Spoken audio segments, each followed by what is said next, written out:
Thank you, Mr. Chairman. Uh, Ms. Freeman, I just want to go back to that last exchange. Could you help me understand something?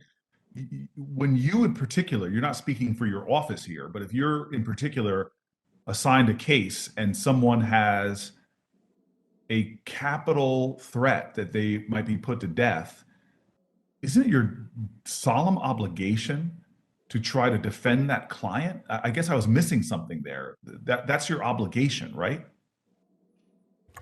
Senator, it is my obligation as an attorney to zealously advocate for the interests of my clients. And yes, I must do so regardless of what the conviction is or what the sentence is in the case.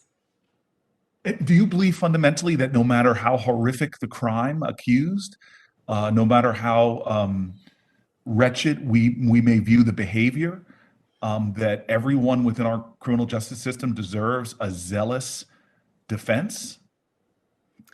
I do, Senator. Those are fundamental principles that are articulated in the Bill of Rights itself.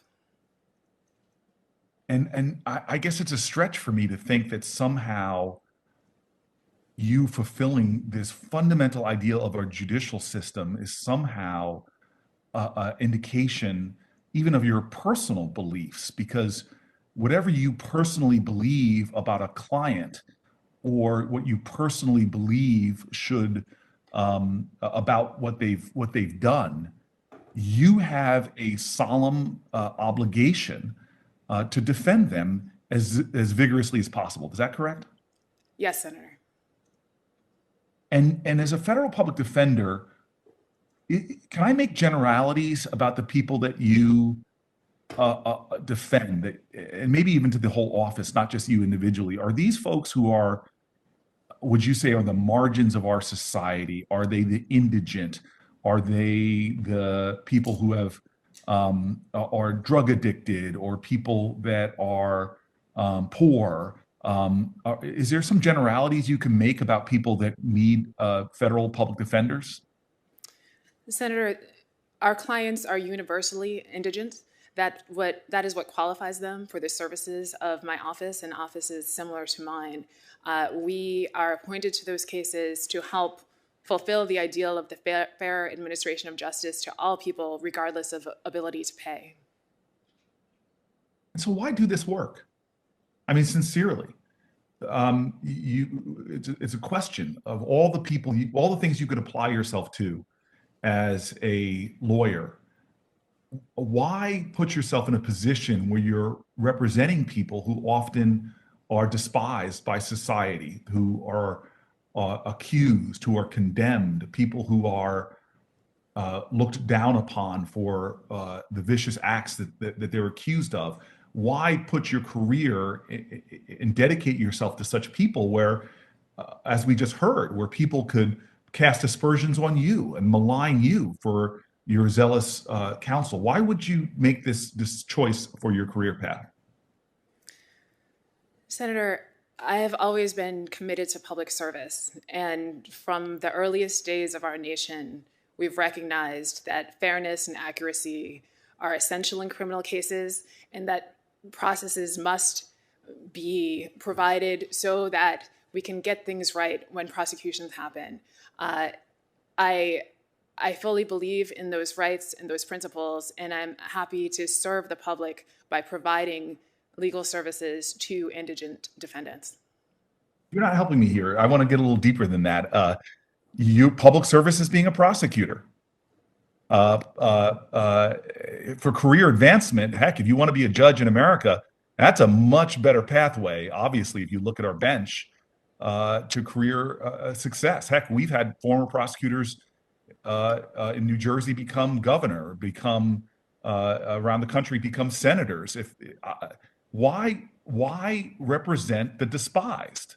Why represent the maligned? What is it about you that has made a decision that you are going to align yourself with the part of our justice system that is representing those people that folks just want to throw away and put in jail, who have done actions that often rise such contempt within our society, and frankly, what they're accused of is contemptible. Why? What is it about you that makes that decision and not go into another form of public service?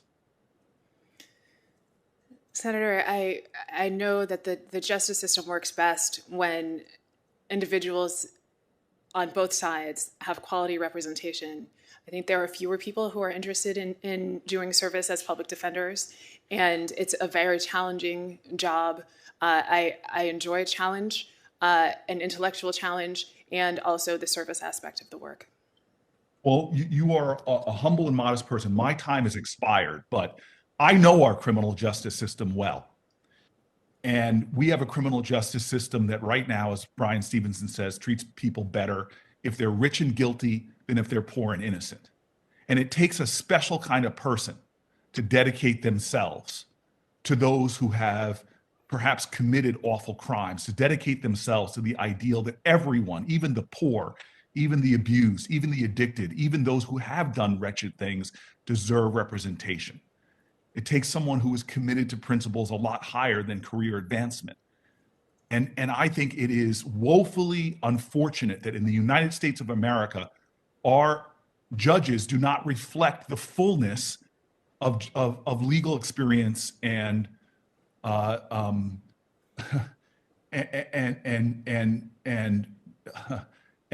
commitment when it comes to the fullness of our criminal justice system. I applaud you for the decisions you've made in your life. I applaud you as the spirit of everybody from Madison, who represented the British in the Boston Massacre, all the way up to people like my hero, Brian Stevenson. I thank you for your career thus far.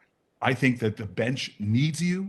I think that you will make a phenomenal judge and bring lived experience to the bench that is woefully lacking and long overdue. So I just celebrate you and I thank you, and forgive me, Mr. Chairman, for going over my time. You're forgiven, and Senator Lee is next.